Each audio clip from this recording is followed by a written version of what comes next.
Hey, what's up, y'all? This is Kwame Onwachi, and you're listening to Eat, Talk, Repeat. Hey. All right.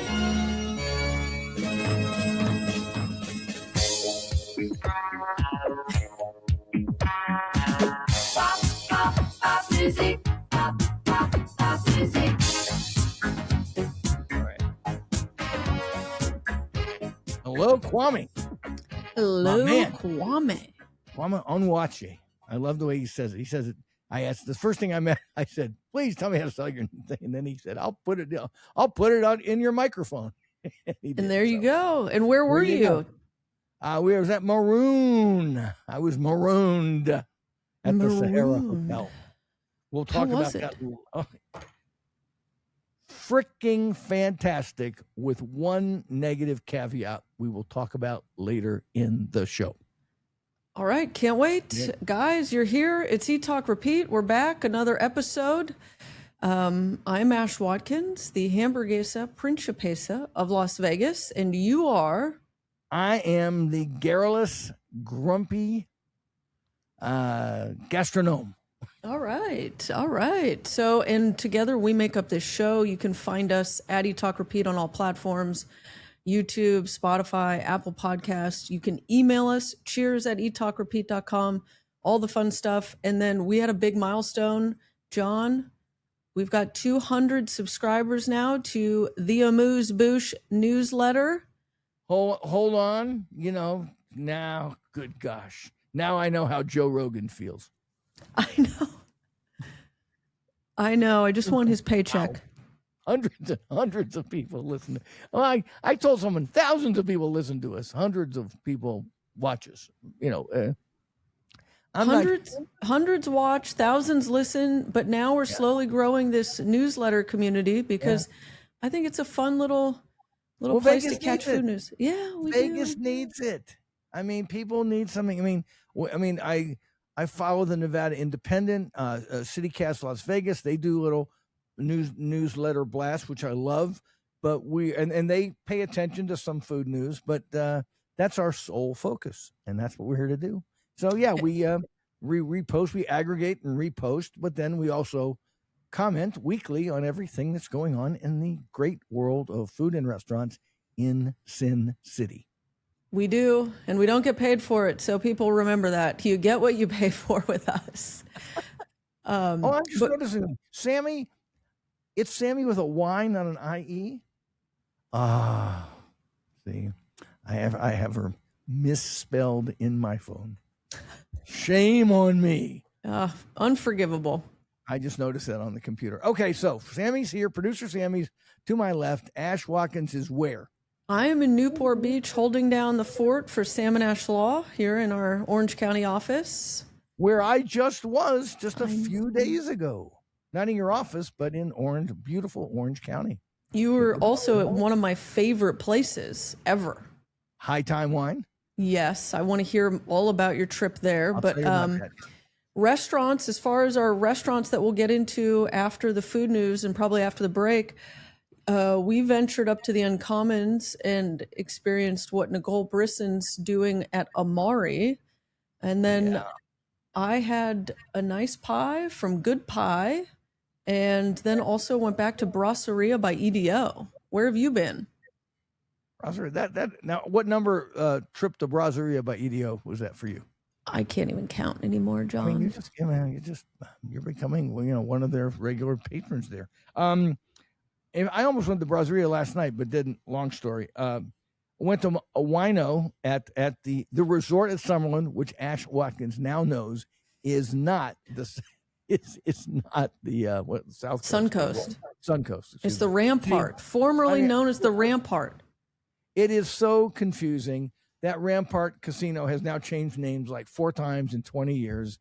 There's the Suncoast, there's the South Coast. I mean, it's just, it fries my brain trying to keep. So I understand why you would mix them up. But I love wino at the resort at Summerlin. Was our buddy there? My buddy Pascal was there. But Pascal, newsflash to all of you who love the great Pascal Desvaux, who's been a staple on the Las Vegas restaurant scene since 1998. Don't say it. He is moving back to France. So his mother is getting up there, and it's calling him after 28 years here. He's deciding to move back. But the good news, gives me a place to stay when I go back to France. So he's already invited me to his estate in Fontainebleau, and I intend to go. So Saul Wino, Maroon, we'll talk at length about Maroon Steakhouse in the Sahara. And then I'll do a quick recap of my trip to Manhattan Beach, California, some dim sum in the San Gabriel Valley, which I always, it's de rigueur for me and the food gal to stop there on the way to LA for some dim sum in one of those little towns along the highway there.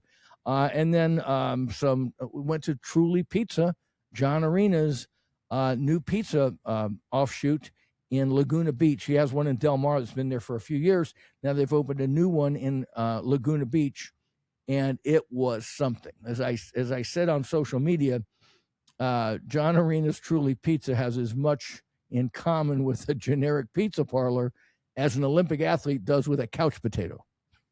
And it's really next level, elevated, enhanced, use whatever adjective you want. It's taking really good, it's overused the word, gourmet pizza to the next level in Laguna Beach, Del Mar, and I have a feeling it's Dana Point.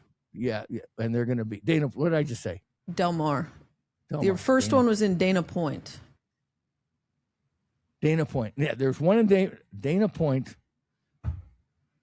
and Laguna Beach. Dana Point was the first one, opened about 1 year ago.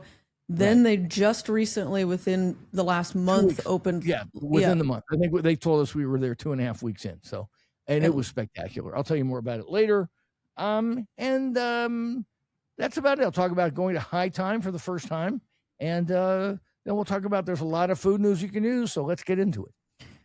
I think the most important one from my side of things is Lotus of Siam is back open at Commercial Center. You peeked in, I think, the night before they were opening. Yes, and we ran into Penny Chua and had a beautiful talk with her. She walked us around. There was still a lock on the door, but it was open. There were still workmen going on. This was, I think, it would be now 10 days ago now that I did it. And she gave us the tour. They're going to reopen. It's going to look something like it did before, but they're putting a new wall, a new celebrity wall of all the photos they have, and some beautiful wooden sculptures going in. They've expanded the bar. They've moved it to the other side. They've actually expanded the restaurant. So the bar area is going to be much bigger than it used to be. It used to be far in the back, like a 10-seat bar. Now it's going to be like a big old 15-seat bar and with booths and high tops or whatever. So because at their location on Flamingo, they do a big business at their bar, people eating and drinking there. So that's going to be something to see. And a lot of the wine is still exactly where it was over 5 years ago when they closed the place down. Okay. Remember, they tried to reopen in 2017. They had the flood and they were down for 2 or 3 years. They tried to open after COVID, I think in 2002. 2001 maybe, but that was short-lived, and they just couldn't get enough people there. They had enough staff to run one restaurant, not two restaurants, and so they just gave up. So for the last 5 years, the Commercial Center business has been closed, but the wine fridge has been on, and it's still stocked with hundreds or thousands of bottles of wine just waiting to be drunk. And she assures me they're going to serve them at 2017 prices. So bravo, Lotus of Siam. Wow. Yeah, and I can't wait to go for the food. We swung by there yesterday, and I still think it's a very, very soft opening. It doesn't even look open. There's just still a lock on the door. Not that it's locked, but the windows still haven't been open and finished. So I think if you walk in, you'll be served, but they're running it as a very soft opening. There's no big announcements, but they're just getting their sea legs and slowly finishing the build out. So you'll probably hear about the big grand opening, I'm guessing, in a month or two. Yeah, you got to So get the that's mayor Lotus. out or something, right? Oh yeah, they will. And there's all this talk about commercial center. I mean, as long as we're on Lotus of Siam, let me take a minute or two and bash commercial center, which has been like the worst shopping center in Las Vegas now for about 30 years. It's so sad because when I moved to Vegas the first time in 1981, commercial center was a commercial center, a commercial hub. There were stores, there were shops, there were bars, there were restaurants, there were billiard parlors, there were legitimate nice restaurants, the steakhouses, and the center island of commercial center. Now we're talking early 80s here, late 70s, early 80s, was Chinatown before Chinatown. It had a concentration of it. It's where La Vecindad is now, but it had a concentration of 8 or 9 Asian restaurants. There was a couple of Japanese restaurants. I think there were 3 or 4 Korean and a couple of Chinese restaurants there. And it's where you went for good Asian food, years before anybody thought of Chinatown. And I think there was also an Asian grocery there. Back then we called them Oriental grocery stores. You don't say that anymore. Strictly verboten. But it was great. I mean, commercial center is where we hung out. We went there. You go there for happy hours. You would go there to shop. You would go there for a nice steak dinner or some Korean bibimbap. And it's done nothing but sink slowly into oblivion for the last 40 years. And it's been sad to watch. I know Tick Segerbloom, the county commissioner, trying to bring it back. And I think Lotus of Siam has enough of a reputation that it's going to bring customers back because they remember how good it was and how good it will be. But I don't know. The only thing to do there now is go, have public sex at the green door or good Thai food. I don't think you were supposed to say that out loud, John. I'm just or so I've heard. Allegedly. Yes. So when I moved to Vegas, I heard of Lotus of Siam, one of the first places I was on my list of need to go, and the only one that was open at that time was on Flamingo, and everyone would tell me about the original spot in Commercial Center. And then one time I went over to La Vecindad and kind of peeked over to see the original Lotus and peeked in, looked at it, and kind of was really bummed that it wasn't open and that's the version or the iteration that I couldn't experience. So for the last, I don't know how many years, hearing all the stories of it's going to open, I'm over here like, yeah, I can't wait. It's been it's been 9 years since the flood. I hope they can recapture the magic. I mean, it's going to look great. I mean, and the food, it's some of the best Thai food in America, not just in Las Vegas, folks. You can credit Saipan Chotama and the whole family with taking Thai food, again, I hate to overuse the phrase, to another level. I mean, it was, back in the day, and back in the 80s and 70s, I would go to Thai restaurants. I'd go to them in New York. I'd go to California, Dallas. But they all served it was like one menu. It's like a Greek diner. They just served the same boat noodles and the same tom kha kai and the same soups so there was one standard Thai menu, and that's all you got. And people might have been eating Thai food for years and not knowing there were various types of regional Thai cooking that never made it over to America from the north and Isan and the south and different curries, different fish, different fruits and vegetables, jackfruit curries, things that would never show up on a standard Thai menu. And Lotus of Siam, I can take personal credit for popularizing that, not just in Las Vegas and in the West, in all of America. Because now everybody's got to have a regional Thai restaurant. The old same old may exist and may be very good, but people are now know that you can't pigeonhole Thai food any more than you can French food or Italian food or Chinese food. It's all regional, and there's vast differences in the spices and the ingredients and the flavorings that go into it. Yeah, I think, and also here, locals. I think locals that love the Lotus of Siam brand are going to find Commercial Center much more accessible than getting over to the Flamingo location. You got to fight through the strip. There's no way really through that. And so I think as far as locals go, they're recognizing that the Red Rock iteration isn't the same thing. And Commercial Center is going to be the one that everyone's going to trek to. Or if you live downtown, it's an easy little drive. Yeah. But I think the other harder part might just be that there's so much more competition in the valley. There is. But, I know. For 20 years, Lotus of Siam might have been the most famous.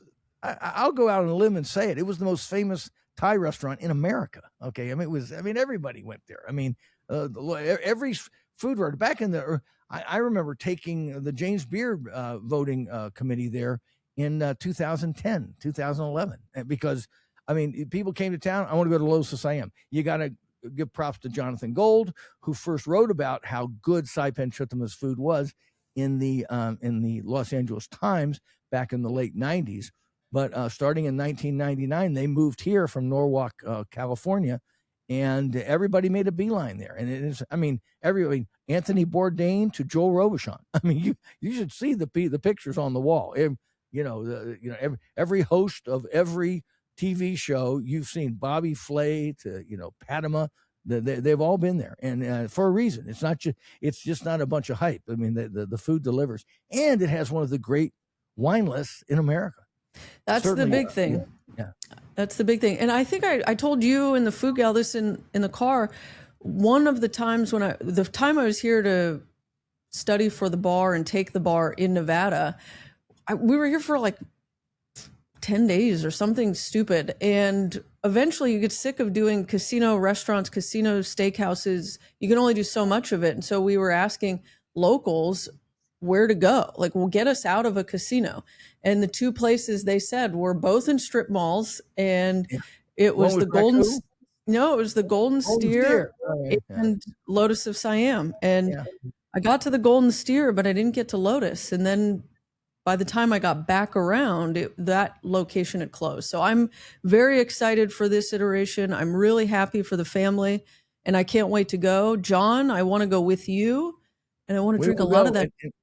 And the Rieslings make a serious dent in those German white wines you have there. Oh my gosh, they are something to behold. Yeah. So it's a place. Okay. So Lotus of Siam, big props, big anticipation. Can't wait to get back to it. Next up is José Andrés is going to be in town in Las Vegas, and you can do a dinner and a show type experience. Have you heard about this? Yeah, he's gonna. Sorry, are you going? Sorry, I'll be in Spain. Jose would be happy for me because I'll be in Spain. It's the only excuse. Yeah, can't be there, Jose, because I'm in Spain, and he'll say, "Bueno, John, mi amigo," as he says. Yeah. But so apparently he came out with a cookbook book called Spain My Way, and you can go on the Bazaar website, bazaar.com/Las Vegas. You can sign up for it. You get a ticket to a show, which is basically José Andrés telling you all the stories behind the recipes that are in the book. You can watch him as he talks about it. Then you can hear some music, I guess. And then following that show and discussion with him, he goes into a fixed tasting menu of those items and those dishes. So, man. Joe and Jose is a storyteller. And sometimes the accent can be impenetrable, but I bet he's got this one down. Oh, he's such a charming guy. And it is, I have been around Jose a lot. I've hung out with him multiple times. He's been to Vegas a lot, and we've always used to hook up with him when he was here. It's not an act with Jose. Okay. There are some of these phonies, Bobby Flay, that they pretend to be nice guys that aren't.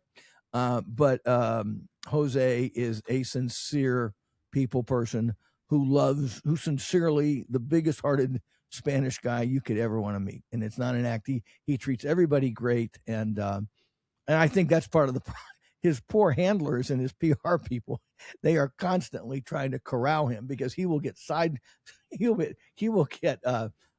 distracted by one person and end up, blowing the whole schedule because he'll start chatting with people. But he's a great guy, and this is quite a deal. And it's not too expensive. VIP to get a copy of the book. The dinner is $225 a person, for dinner and a show with José Andrés, that is a bargain. It is. It really is. So I think it's kind of something interesting. If you're looking for something to do, Sunday, May 31st, go on their website, check it out. I think the show starts at 3 p.m. and then after that, you get the dinner. John, I got a question for you. Okay. If you could have a live show or explanation from a chef similar to this layout, and then you get a tasting menu from them that kind of culminates their entire career or ethos, whatever, as a chef, who would it be? Their métier, as they say. Yeah. You dead or alive? Dead or alive? Ooh.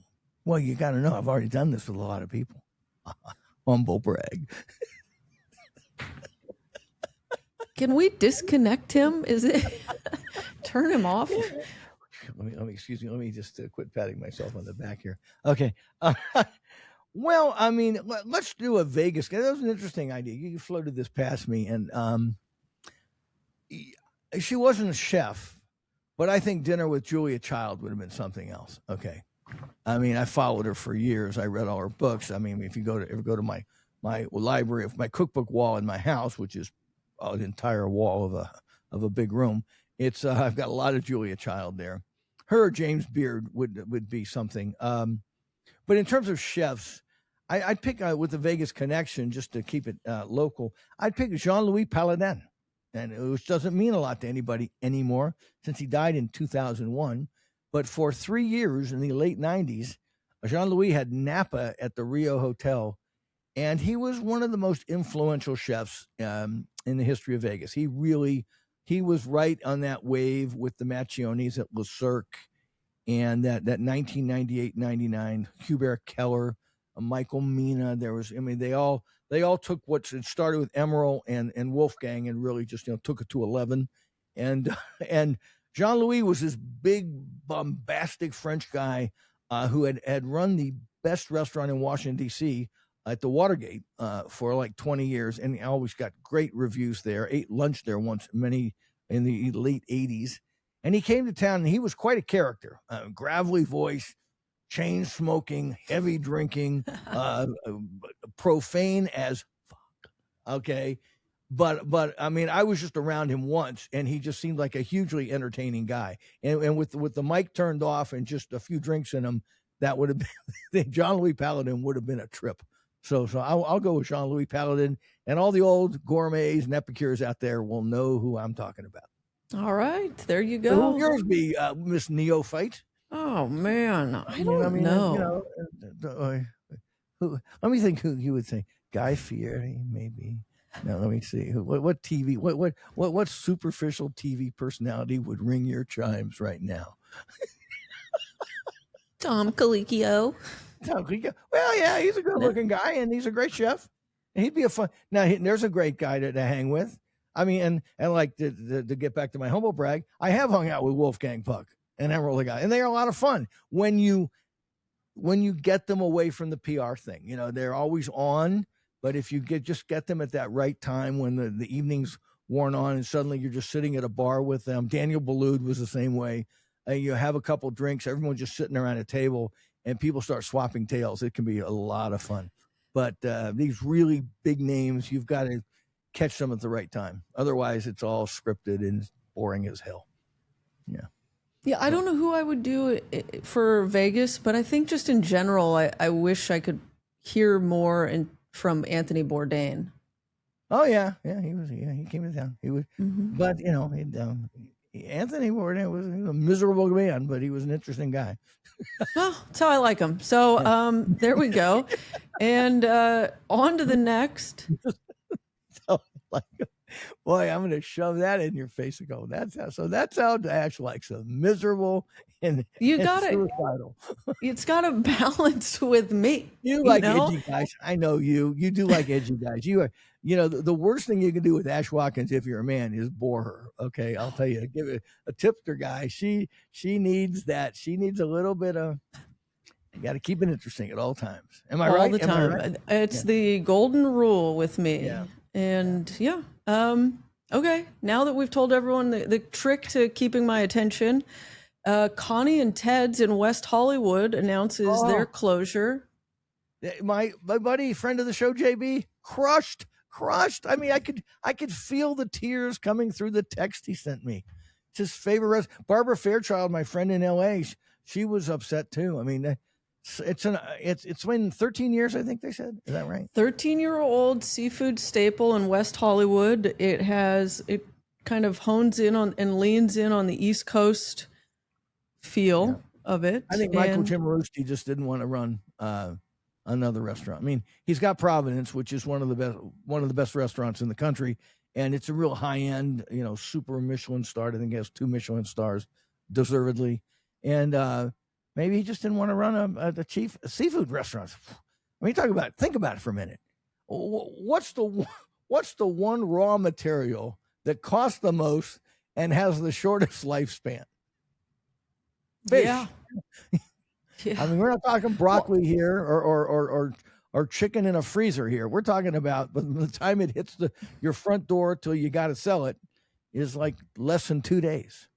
Man, yeah, and I just think LA is really, really a hostile market to small businesses. It just you have to have a tried and true chain that's just almost fail proof. It's not a place for experimentation and creativity anymore. And because of things like you said, I mean, the margins on a lot of these smaller restaurants, I mean, they're manageable, but at some point it's just not worth it. Yeah, exactly. I mean, I was in Connie and Ted's a couple times, 2 or 3 times in the last few years. Went there with my son. We went down to the U.S. Open in 2023. Went there with the food gal. I think I went there with JB and his wife. And blew us away. It was a casual restaurant, a big restaurant, but I mean, fish of the day, local seafood. I mean, better clam dishes and crab dishes than you're going to find anywhere on the West Coast. I mean, it was the ultimate. Well, I don't know if I could name a better seafood restaurant. I'm talking casual seafood here. You could go in shorts and flip-flops if you wanted, and it was just astoundingly interesting seafood in all its guises, and just a fun place too. Casual, great bar, great wine list, open for lunch and dinner. But running it had to be a high wire act. And who complained? 13. They lasted 13 years, and my poor buddy JB doesn't know where he's going to go out for seafood anymore. So, well, I know another place that's closing, and I wonder if JB is equally as sad. The Heart Attack Grill is flatline. Exactly. In fact, that was the second text I got from him. Knew it. Yeah. Sophisticated seafood and the Heart Attack Grill. He's got range. I don't know really if anyone cares. The only reason this is a storyline is because they came out swinging with their closure notice, basically just. Did you read it? Huh? Did you read that notice? Yeah. Did you? Yeah, it was. I said non sequitur alert. We're closing because Vegas is greedy and we were too good for. I mean, I couldn't make any sense, but make sense of it for me. We should just read. You want to read it into the Yeah. Okay. So here it is. The Heart Attack Grill will not be renewing its long-term lease. This decision stems from the reality that major casinos have intentionally priced the average person out of the quintessential American experience of affordable indulgence. The soul of Las Vegas has been replaced by corporate greed. Our core value, eat big and laugh loud, no longer fits a city peddling $40 artisanal avocado toast. The honest, heavy-duty calories that built our reputation are now considered gauche by a city that has excluded the middle class and lost its swagger in the process. We're proud of our 21-year impact on America's waistline, ... Okay, so it's corporate greed and what, I don't know. It didn't make any sense to me. I think it's just they lost their lease, okay? Well, and they're saying they're not renewing it. That's the claim. But I just think this shtick is over. People actually want good food. Gluttony is out. Everyone's on Ozempic. Hello. Yeah, you're right. Yeah, I am forced to agree with you. Buffets are going out for a reason too, and it's not COVID. Was a lot of fun. back in the 20 teens, but now it's like, whoa, heart attack grill. And now it's like the youngsters, and by youngsters, what do I mean? Everyone under 50.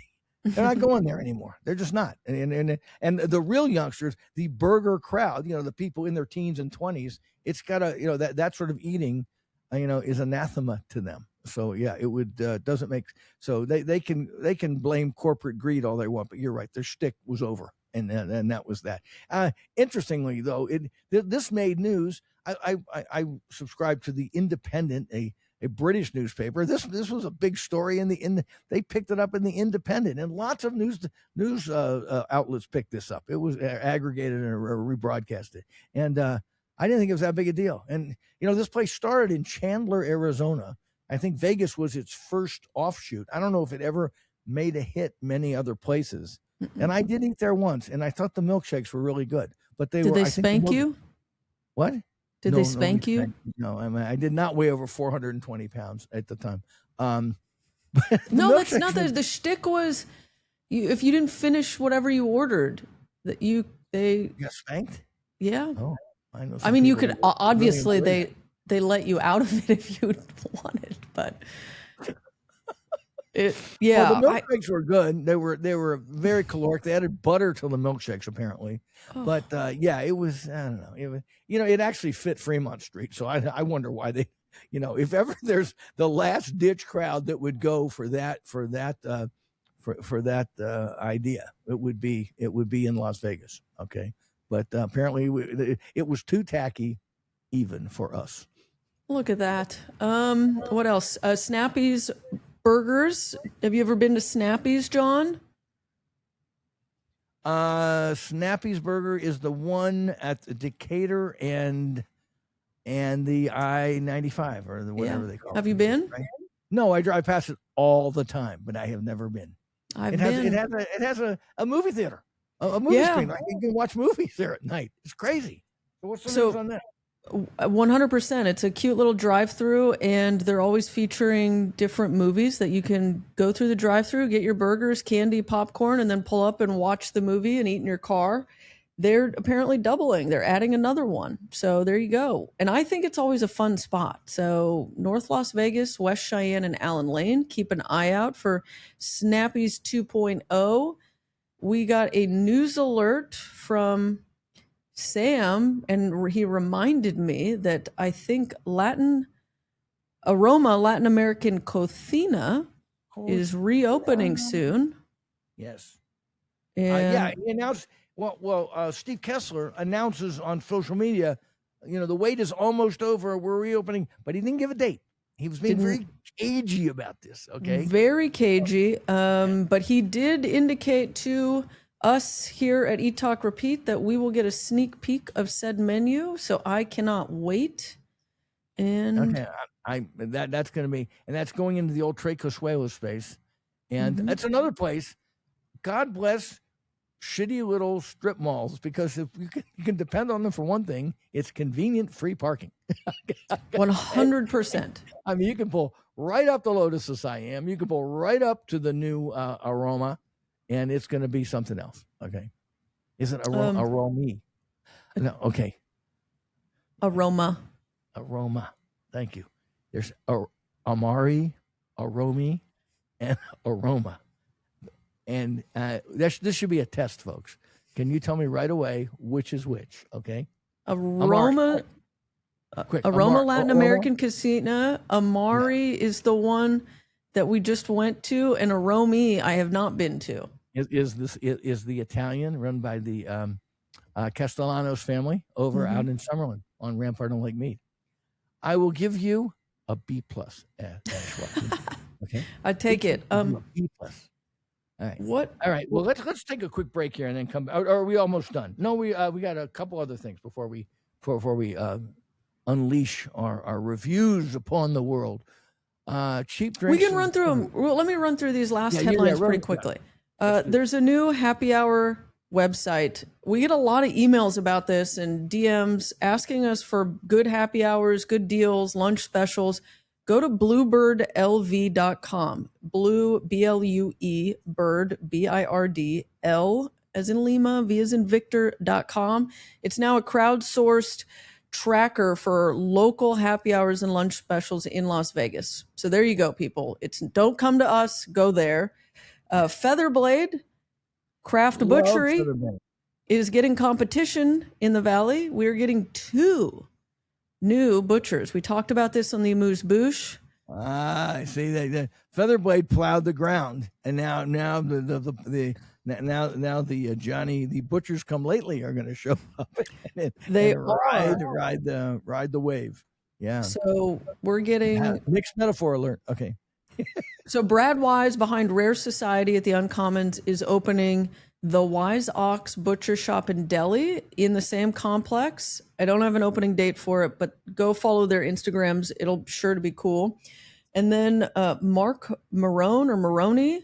Do you know him? Maroney. Yeah, I've met Mark.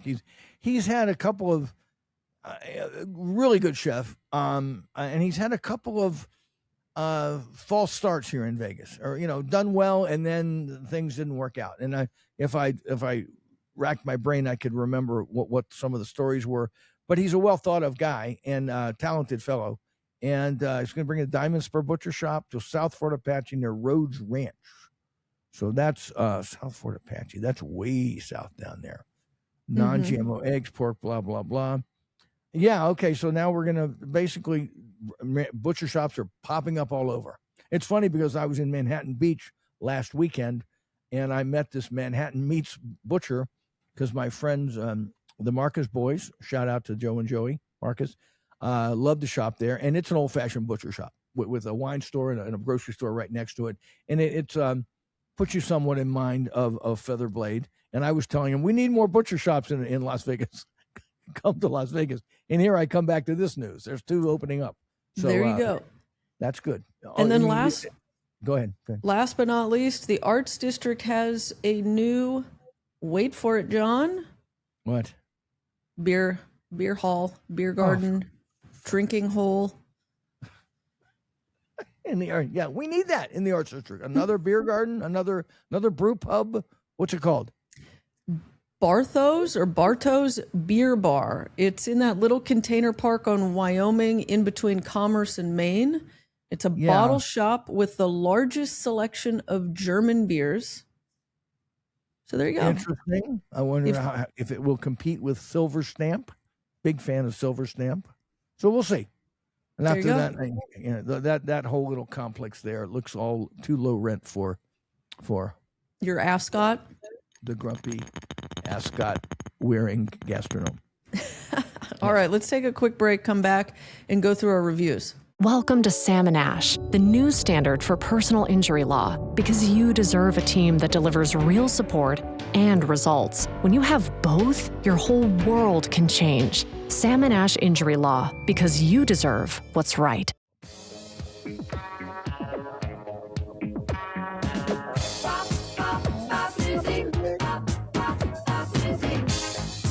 All right, here we're back with Eat, Talk, Repeat with the Hamburguesa Principessa S. Watkins. I'm John Curtis. Loaded for bear. Uh-oh, he's got his phone up, people. I'm nervous. No, I want to ask your. I'm going to spring something on you, Ash, but I think you already know about this. And folks, we don't really rehearse anything. In case you didn't notice, you're getting what you pay for here. Okay. But I'm in a conundrum, Ash. I need you to help me with my culinary conundrum. Can't find it, of course. Don't you hate it when you delete something on your phone and then go back, try to find it, and it's never where you think it should be? Oh, the worst is when I'm reading a tweet or seeing an Instagram post and then my feed refreshes and it's gone. And you can't find it. And it's something you really want to see. It's something like, or it could be a message from something you're going, what? I wanted to. Yeah, that's so annoying. Okay. So the new restaurant by Alex Resnick out in Henderson. Hayworth, right. So I'm in Los Angeles last week and down in Orange County, and this pops up, dear John, and I mentioned you by name, we'd love to have you. And it's a PR gal doing her PR best, very cordial, very professional. inviting us to, we want you to come in and do our restaurant, blah, blah, blah.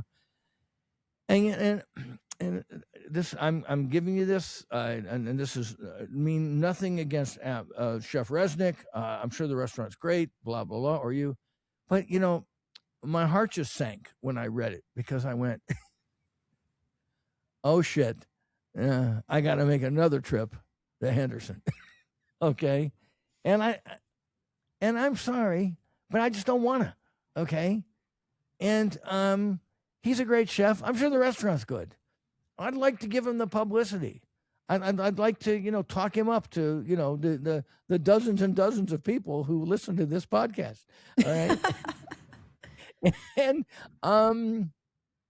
but this, I mean, it's just like, if it's the old, if you could do the little Bewitched thing where you just wiggle your nose and you put me in Henderson, can you do that? I mean, you're attractive enough. You could have been a TV star in the mid-60s. I can do this one. The I Dream of Jeannie thing, okay, which they basically were the same show. Let's face it. So if you could do the I Dream of Jeannie thing and put us in Hayworth, is it Hayworth? Is what it's called? Hayworth. Yep. Out there, and I would be gladly go there, and then of course do that and blink me back to the confines of my downtown home. I would do it, but the idea of trekking my ass all the way out there and having anything less than a life-changing meal does not appeal to me. Please discuss. I think you're full of shit, John. Oh, I see. Supportive as usual.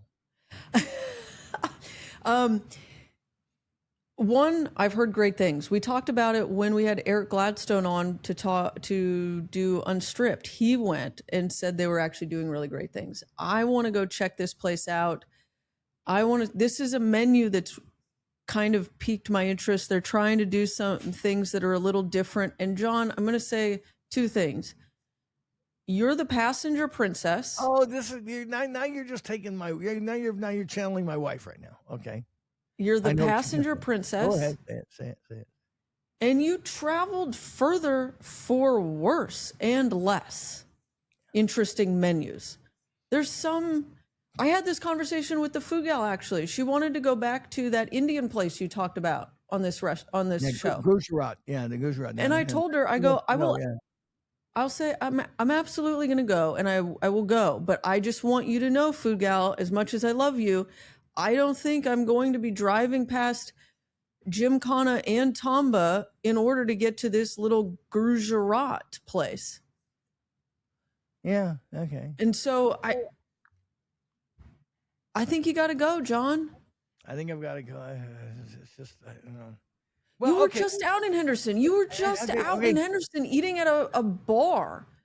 Here, I'm gonna talk very, very candidly now, which is also why you tune into us, folks. Those of you who do, but I'm also afraid if I don't like it, I'm going to say so. Okay. And I think it's the same reason why I don't go back to Bar Bohem. Okay. Can't total honesty alert that you'll get in no other podcast in Las Vegas. I haven't been back there.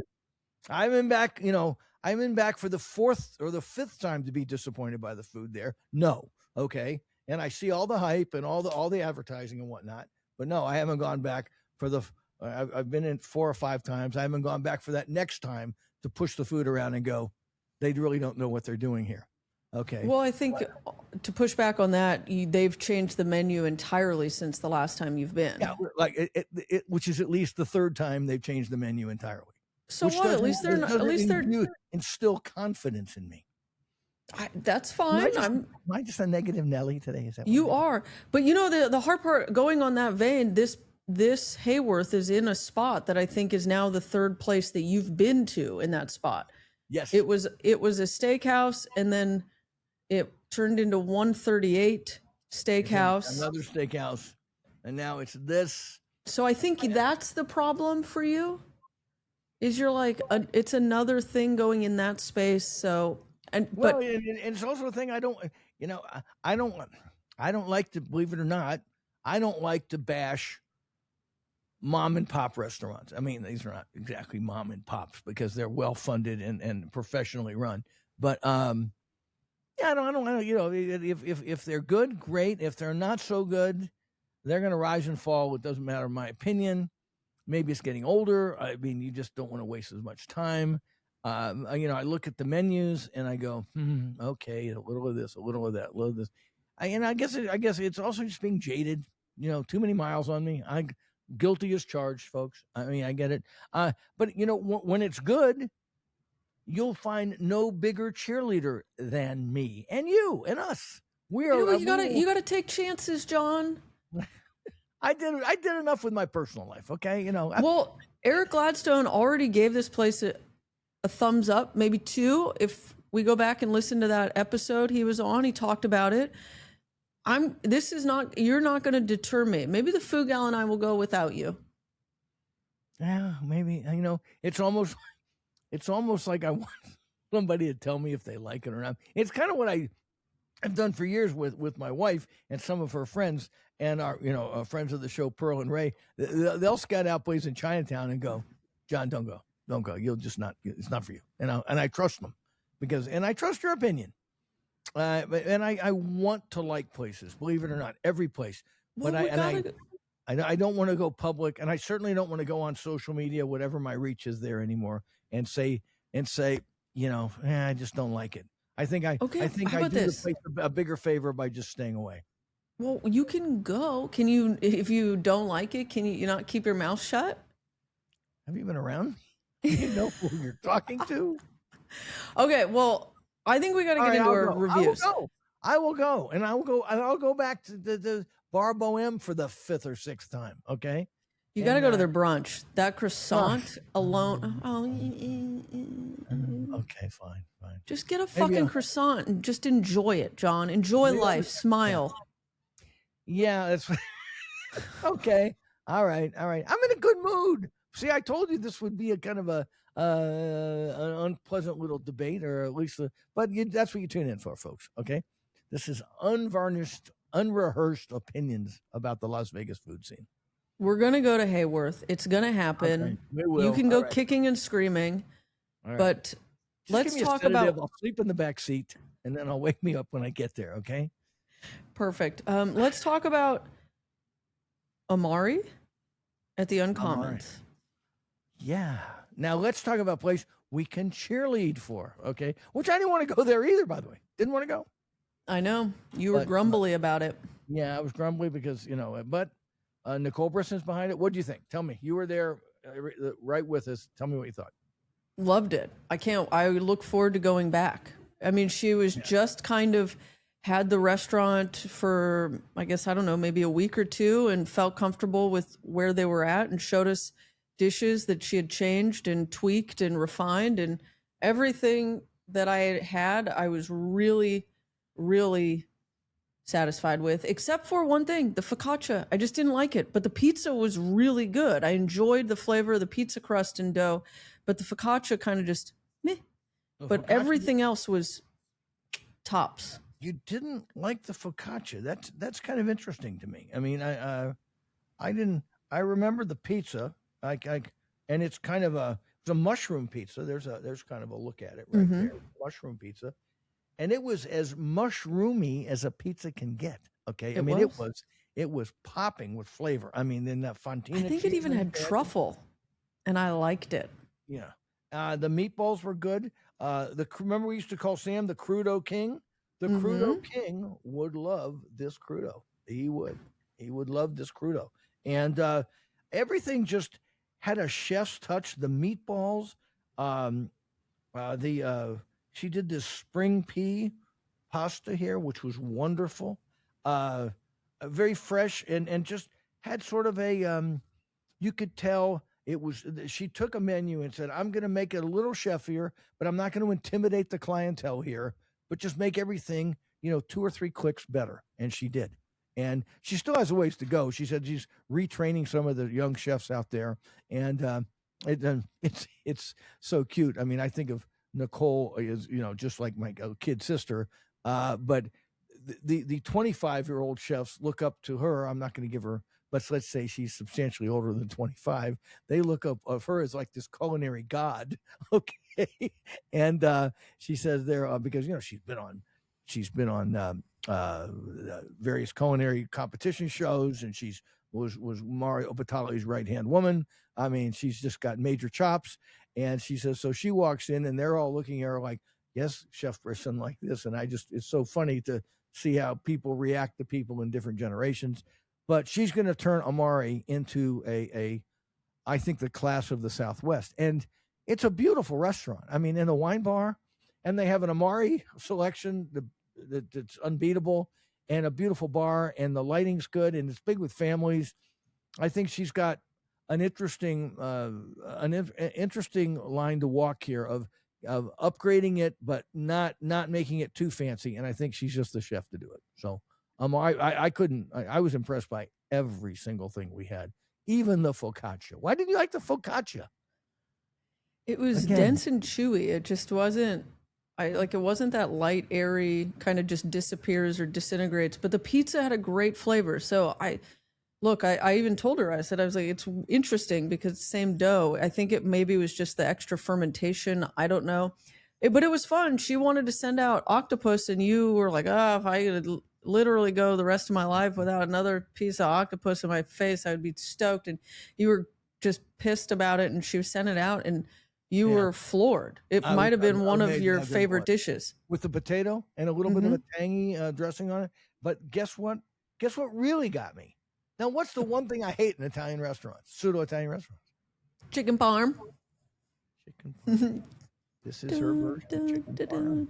And it was great. Parmesan crusted chicken breast, not with a really bright, vivid tomato sauce. But you notice underneath, not smothering the chicken breast.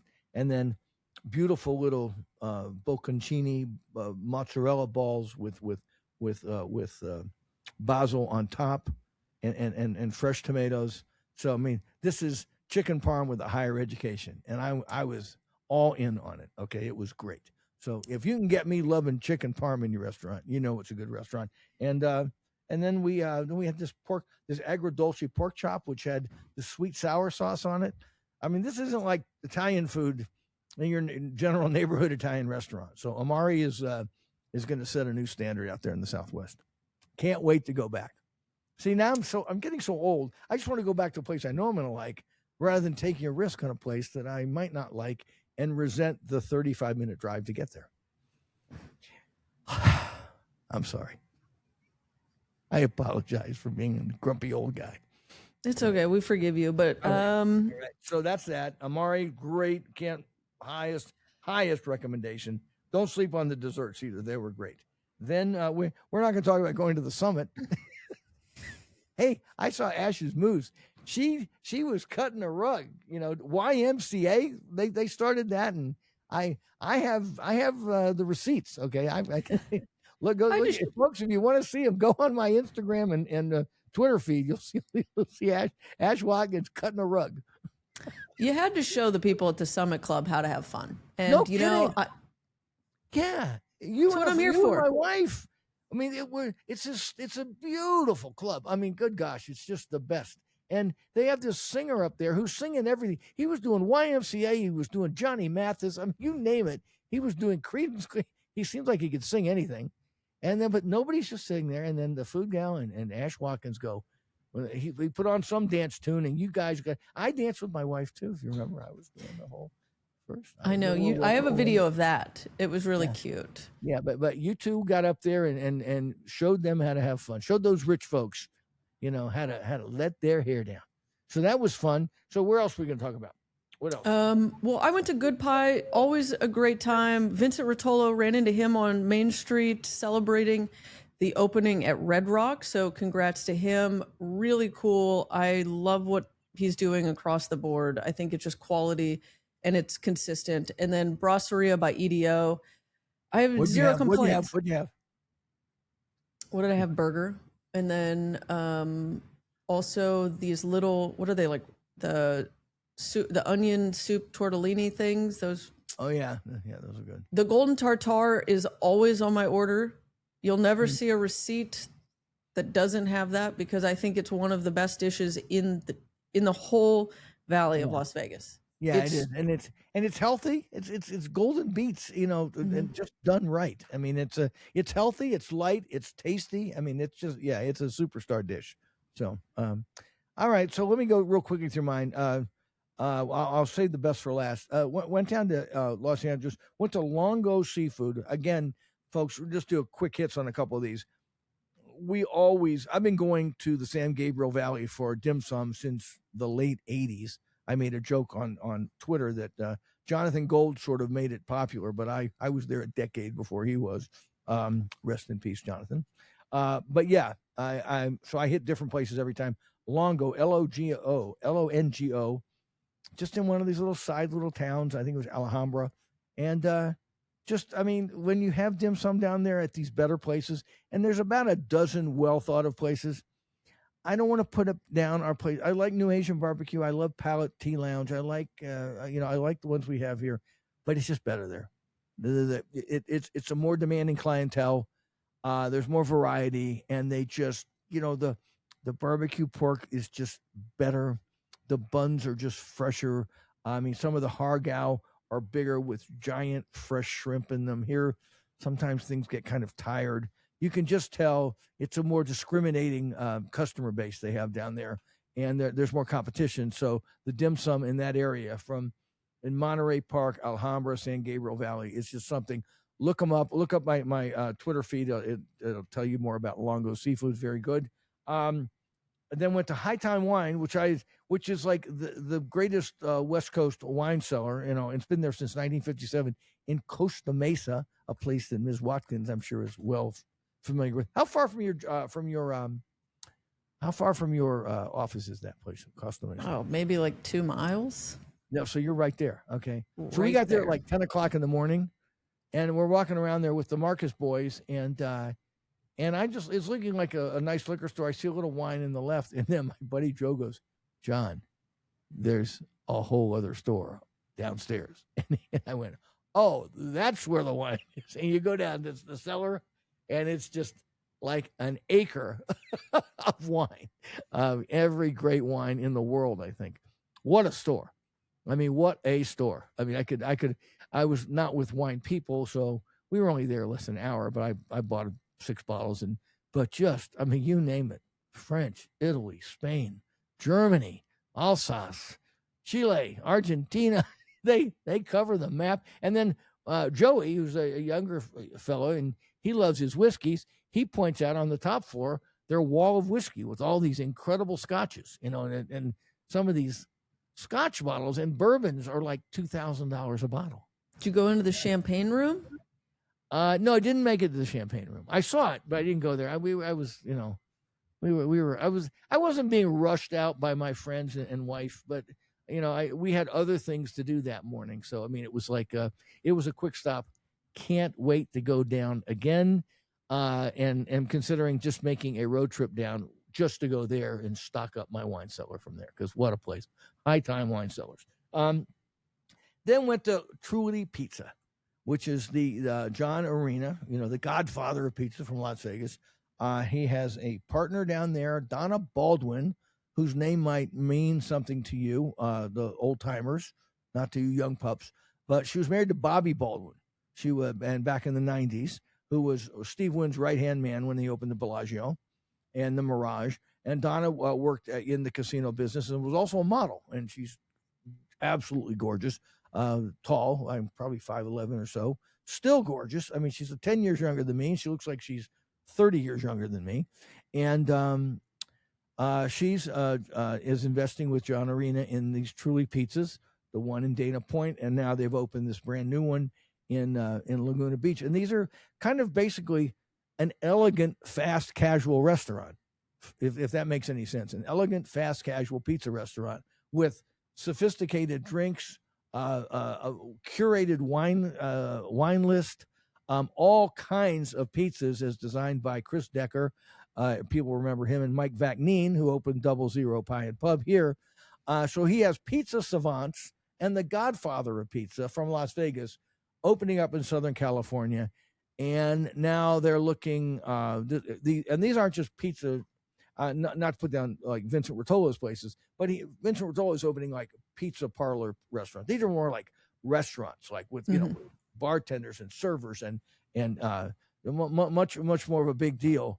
And then the pies come out and they just blow your socks off with all the different fermentations and the different doughs, and whether you like the cracker crust and whether you want like whether you have guanciale on top or mortadella, your favorite, or sharp provolone.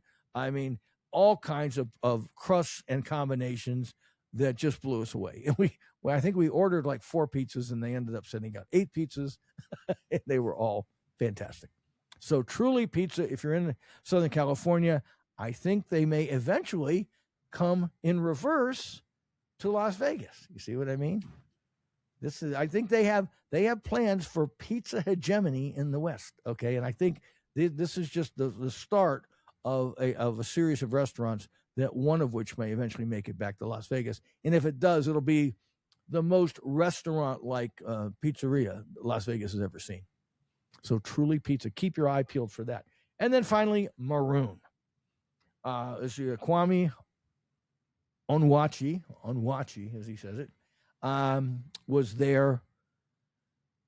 I can't tell you how interesting a place it was. The food gal and I were consistently like, oh my God, this is the kind of food that makes that resets what a steakhouse can be, because it's so far away from, the Caesar. And I'm not putting down the Golden Steer, because a lot of people do the Delmonico, the Caesar salad and the crudo and the chop salad. It has some of those elements, but then it just goes to a different level with all of its Caribbean and African spicing. And I'm going to look up real quick. I meant to do this in advance.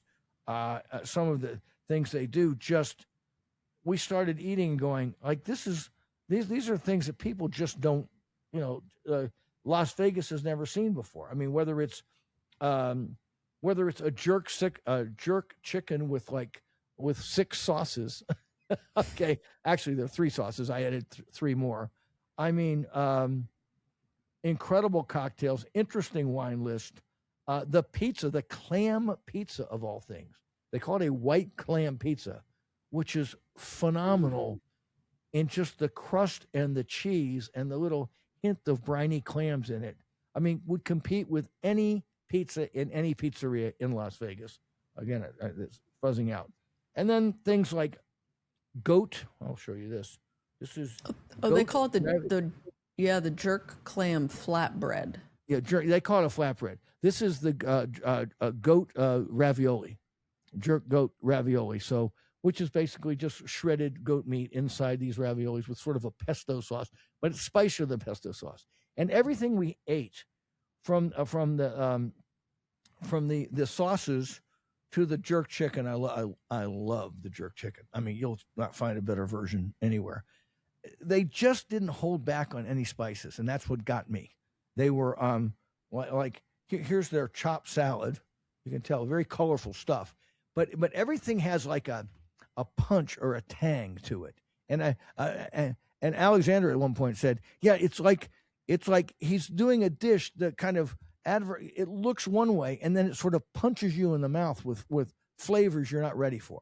Okay, whether it's I'm not just talking about hot seasonings. I mean, a whole range of spices and things. And this was every single dish hit that way. And you're going, well, I've never tasted ravioli like this. And then he might have some Mexican, epazote thing in there, or some Caribbean spice. I may be naming a few things here, but I was just consistently wowed by the variation in spice and intensity of flavor I've never seen before. And then he brings out this thing called a rum-aged steak. Okay, so I don't know what rum-aged steak is. 30-day rum-aged. I don't know. They soak it in rum. I didn't ask him. Oh, I guess it's like they wet age, so maybe the wet is rum. It's just aged in it. Well, it had kind of a sweet crust to it, and it was like the most unique flavored steak I've had in like forever. And I got all the sauces because, of course, I'm a sauce hound. Yeah, well, sauce whore. You're a sauce whore. But it didn't need it. It was so good. Wow. And so And not cheap, by the way. Appetizers north of 30, steaks 100 plus. But for something different in a steakhouse, Maroon is it. And I like the wine list. They have a master somm, Chris, on the floor. They've completely redone the old Bazaar meat. So they've sort of cut it in half so it's smaller, made it darker and cozier, but it still kind of wraps around the big open Jasper grill area. And it was just comfortable, and the food was just gorgeous from the very first bite. But I had one caveat, and I hate to be negative, but it was too loud. Okay. And impermissibly loud, because the tables themselves are deeper, so you're a little farther away from the person that you're sitting right across from. Yeah. I'm guessing maybe like 4 or 5 inches than a standard two top. So you're a little farther away. You've got 4 people sitting there, and you're screaming at each other to make general dinner conversation. And I thought it was so annoying, and I was having so much fun with the food and being so annoyed by the noise level. I was just doing like this. And the couple we were with, who are 20 years younger than I am, one of them said, they looked at us and they just said, "Who is this for?" Okay. And I think it was the lady said this, and it was just such a great observation, because if you looked around, and as I said in one of my social media things, it's a rainbow coalition. This Kwame is huge in New York, and he's Nigerian, American, Caribbean. And let's just say he draws fans from all of these genres, including foodies of all stripes. But it's an older demographic. Okay. Most of the people there were in a very well-dressed crowd. But yeah, mostly, like north of 40, way north of 40 and 50. And you're looking around at these well-dressed couples, and this, and the music is blaring, and you're like, do you like the chicken? And, to the person sitting 2 feet to your left. Okay. I mean, I'm sorry, folks, but excuse me, Mom. Fuck you, restaurateurs. Just go get fucked. Okay. I'm enough already. All right. You ruin a good meal with your stupid fucking music. Okay. And your noise levels. And I'm talking to all of you who do it, and you know who you are. So I loved Maroon, and I would love to go back to Maroon, but I may not go back to Maroon because of the fucking obscenely loud music. End of rant. I think it's an Eat Talk Repeat first, where you told someone to just go get fucked. Yeah, I'm sorry. I mean, the cognitive dissonance involved with me going, I love this restaurant. I love this food. What the hell are they thinking with this stupid noise? Okay. I mean, who are they appealing to? That's what our friend Christine said. Who is this for? Who goes? What goddamn designer goes, no, let's keep those tunes up there, because people, we got to keep the party going so nobody can hear themselves eat. God damn, defend it. It's the STK crowd.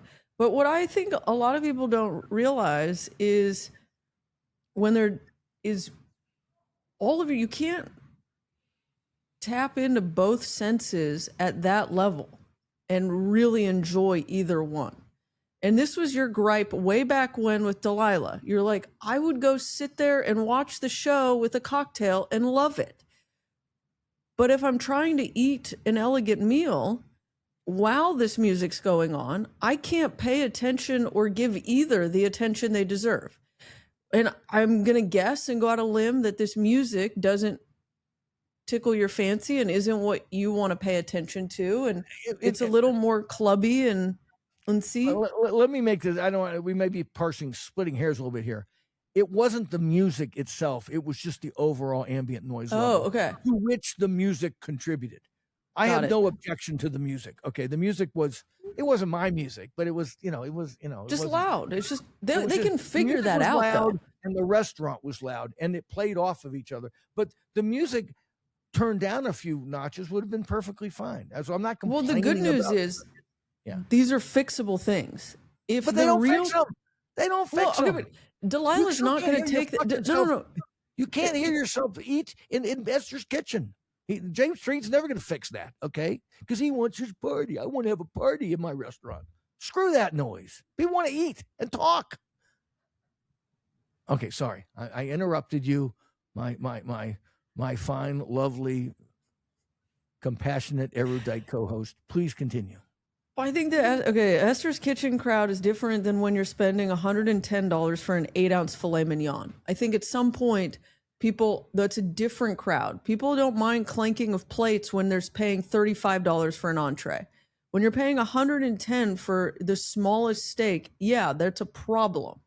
I want to enjoy it. So I think people and restaurateurs need to take the time, like the people at Tomba did when they're designing their restaurants, and taking ambient noise and silencing and muting into consideration. And so I'm hopeful that this is something that they're now recognizing and they're hearing from people, and they're just going to drop some and mount some silencing panels, and it'll start to resolve it. I don't Fingers think crossed.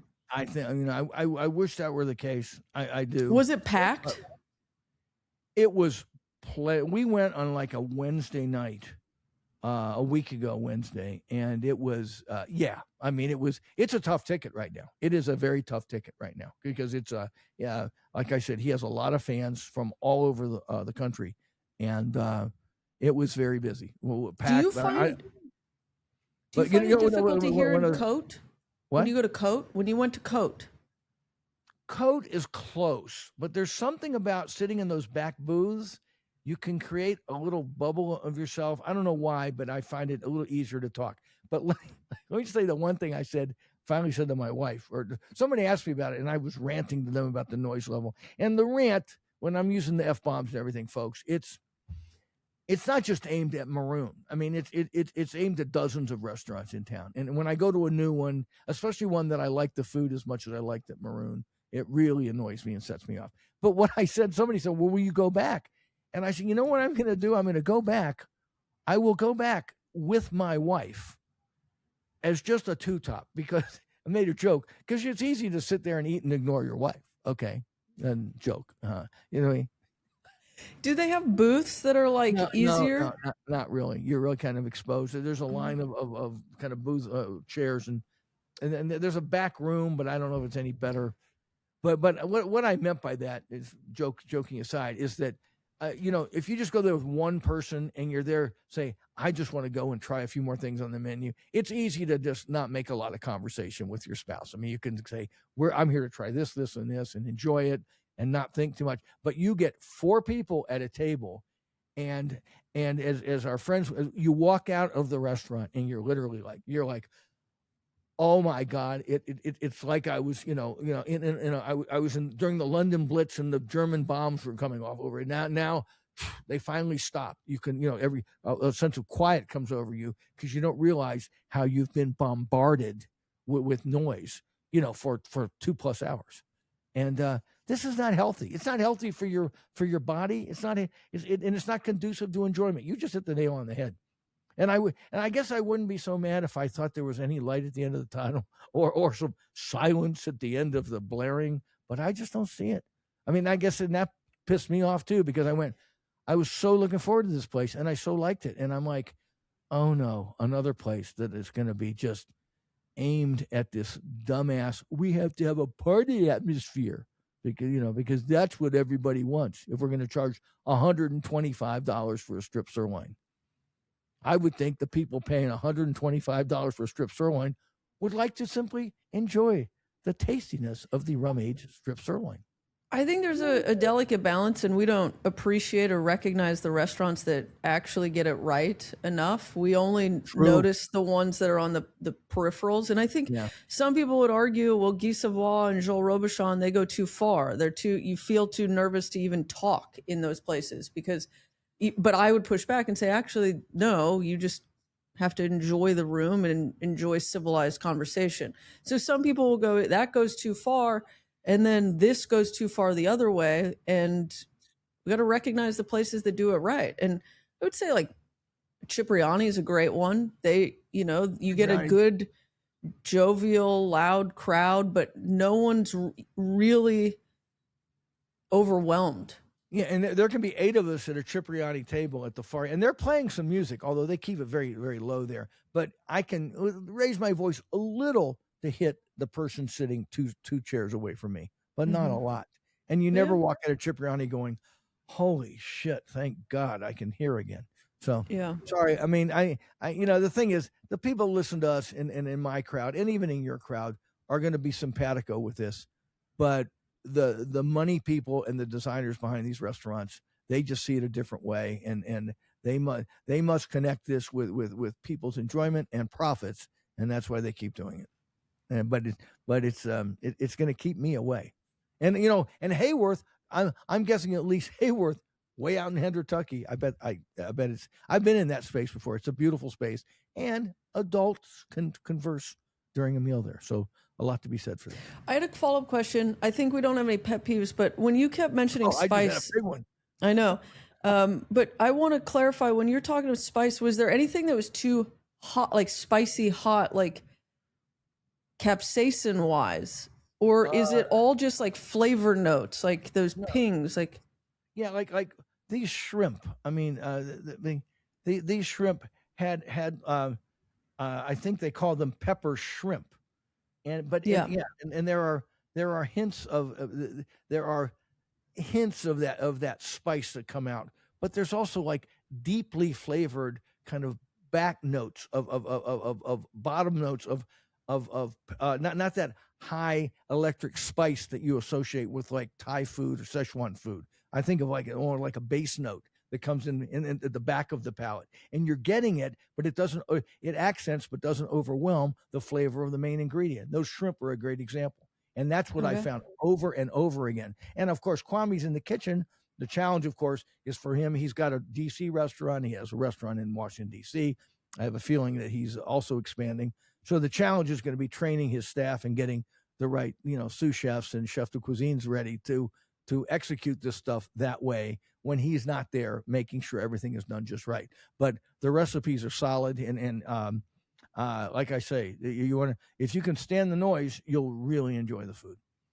Yeah, I think it's telling. On a positive note, I think the positive note is you're so angry about this because you liked the food so much. Yeah. And this is the one thing that might keep you from going back. Not the Sahara clientele, not any of that. It is the class of the Sahara Hotel, and it gets a classy clientele. And it might be the restaurant that saves the Sahara. Okay, I mean, I thought Bazaar Meat was was always an ill fit there, but this may be a better fit for the hotel. And it's also, we live downtown or close to downtown. It's also very close to my house. It's the kind of place we could pop in right now from your offices and be there in 5 minutes. And that's the kind of place I want to go to until I consider the noise. Okay, I'm beating the horse, and it's not only dead. We're chopping it into pieces right now. Okay, it's dead. Well, I think this was a fun show, John. I don't have a pet peeve. I'm gonna piggyback on yours, and we'll get into some listener questions and comments next week. We'll do another show next week, and I'll be trying to roughing it. You'll be cheery. Maybe I'll get you to Hayworth before the next show. And in the meantime, follow us on Eat Talk Repeat, at Eat Talk Repeat. Follow me at Ash the Attorney. You can find John at Eating Las Vegas on Twitter, at John Curtis on IG, eatinglv.com. Like, follow, subscribe, all the things. And on that note, the noisy restaurants. Giving the middle finger to come here. Good night, Cameron. Bon appetit, mesdames. Radio, video, boogie with a suitcase. Y'all living in a disco.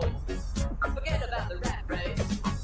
Let's do the milkshake and sell it like a hotcake. Try some, buy some, beat by four. Talk about right, that was good. I liked it.